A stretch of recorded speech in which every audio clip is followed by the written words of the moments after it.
in this discussion on Hags, Duppies and steel donkeys, let me go, now we're not finally, but almost finally, let me come to the question of Hags and larger bless. And I want to close this section by dealing with something called setting the airplane. It refers to what is on the board. So let's bear with me for a few minutes more. In Barbados, the myth of the Hag developed most likely as the amalgam of European tales and African tales of witches. For we find some of the same myths in Europe as well. It has also developed in the Anglophone islands that had some strong French presence, such as St. Kitts, Grenada, St. Lucia, Dominica, and Trinidad, as the Sukoya. So you have the Hag or you have the Sukoya. The origin of the term is German, nevertheless. The old German term, and I don't speak German, as for me to say, "Auf Wiedersehen." That's as much as I know. The old German term, Hagzusha, is connected with an English term for witch, Hagtess. And that's the origin of the term, Hag. It is cited in these two words, these English and German words, are cited in discussions of the etymology, that is the origin of the word Hag. Hags are kinds of vampires in the Caribbean context who shed their skins in order to go abroad to suck the energy out of victims. In the Gullah culture of South Carolina, and Barbados has a connection with South Carolina, there's a reference to what is known as the Boo Hag. It has a similar provenance. It says that in this case, that's in the Gullah culture, the Boo Hag has no skin of her own and steals a victim's skin. The Boo Hag affects the victim by riding him or her and sucking their breath out, leaving the victim exhausted. In the Barbados context, she, notice I said she, is not a man. She is often reported to have sucked the blood of the victim. Invariably, the entry of the Hag is through a crack in the house, through a window, a jar of service has been left open otherwise. And the way to trap a Hag is a simple way. In the Barbadian context, when the Hag has left her skin, you find the skin, you put some salt in it. Some informants say salt and pepper. And when the Hag returns, she wails in despair, for she cannot return to her skin.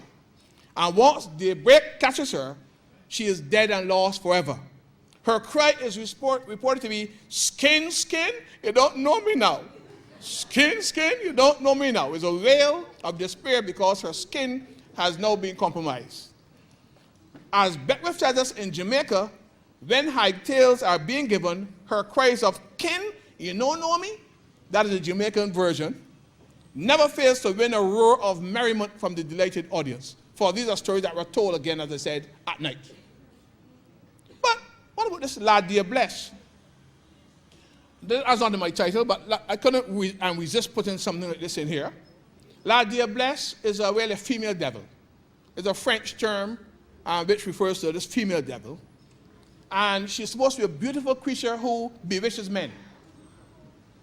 So men, some of you, when you walk in the streets of Barbados, particularly at night, and a beautiful, I don't want to say beautiful because beautiful is perhaps too mild. An extraordinarily beautiful woman approaches you, well-dressed, with a hat pulled down over her head, and she invites you to have a tete-a-tete, perhaps go to a restaurant, have a nice dinner and whatnot, and then invites you to her room thereafter. Be sure that you look at her feet. Because the La Dear Bless has one of her feet like a cow's cloven hoof or a horse's hoof. Once you get to that stage and you discover that, you are doomed. So perhaps the moral of the story is really avoid at all times, especially if you're married, accepting invitations from people you don't know. That might be the moral of the story. And then finally, this is one that my wife, who's the informant, gave me, and I've checked with other people, and this is supposed to be true as John 3:16. And incidentally, we often would say when we come to the end of a story, step on the wire, and the wire won't bend, and that's the way my story ends. That's typically. But in Barbados, there's a story of a female living in the area of Welch's St. Michael. And I say so because I understand she's long dead, so I think I can now relate the story. Apparently, she was caught by the wife of this husband in an affair with the husband. And as the story goes, the wife said, notice the word said again, said a curse on this young lady. And it led to people, and she would appear in the streets and howl. That was how she responded to it. Now, I'll try to see if I can get the song is on the screen, and I'm trying to see if I can get it here. Let me see if I can get it.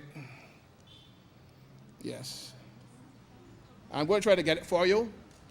And I'll say something about it, but I'm going to hear it first. Let me see if it comes up here. You see?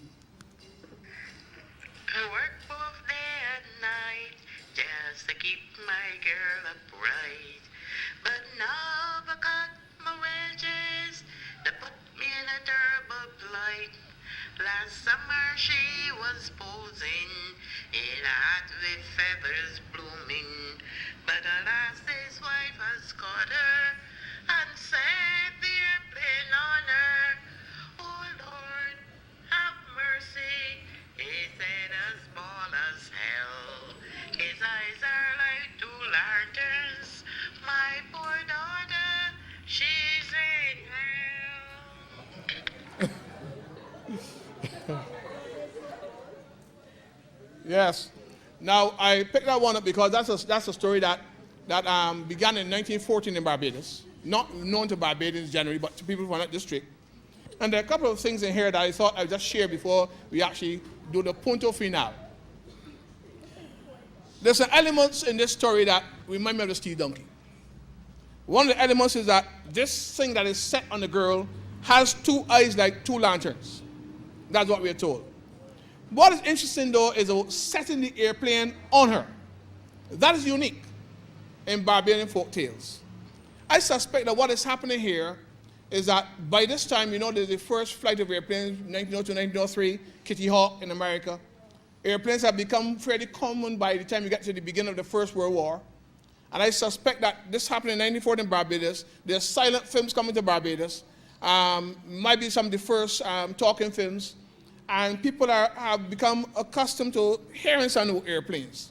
But they've applied this to this, and I suspect it has to do with the noise that the lady was making. She was howling, and her song sounded like that. So as far as people were concerned, the woman has set an airplane on her.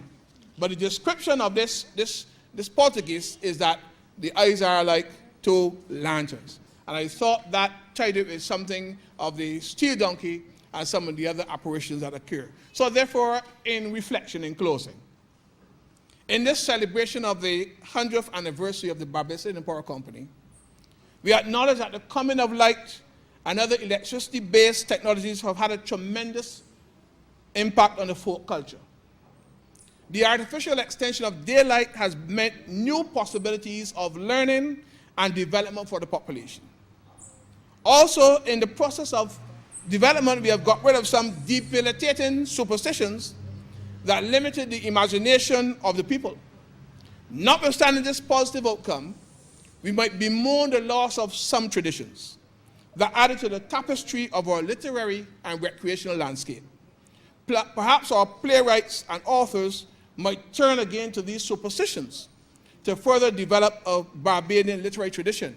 And as I come to that last punto final, let me just say to you again, I've never seen a steel donkey. I've never seen a hag. But there was a time in my life when I was younger, when my grandparents and the older people would tell me these stories, that I believed that they existed. So I would be very careful when I entered my house. I recall going from the cinema one night, and I stepped in the house. I became aware that all the hair in the back of my head was standing straight. And I became aware because I felt that something was in the house with me. And I went into my bedroom. My brother and I shared the same bedroom. But I was so afraid that I went into my bed and couldn't sleep. I tossed and turned because I felt there was something in the bedroom with me. That finally I walked across to his bed. Now he was 7 years younger than myself. And I shook him awake. And my shaking weight got him up rather suddenly, and he got afraid, a little afraid. I said, are you afraid? You want somebody to sleep with you? So you understand? And therefore, I had comfort that night. But I got older. And the Barbados of today is not the Barbados of when I was a youngster. The coming of light has brought with it some enlightenment. But left to myself, I still very much like to hear the story of how Lad Dear Bless, Hags, and Duppies visited the home. I still like to hear the stories of the steel donkey.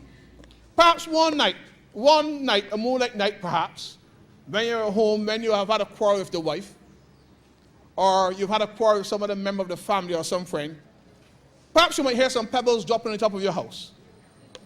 At that moment, just take your minds back to this day and say, perhaps this steel donkey has been set on me. Have a good day, everybody.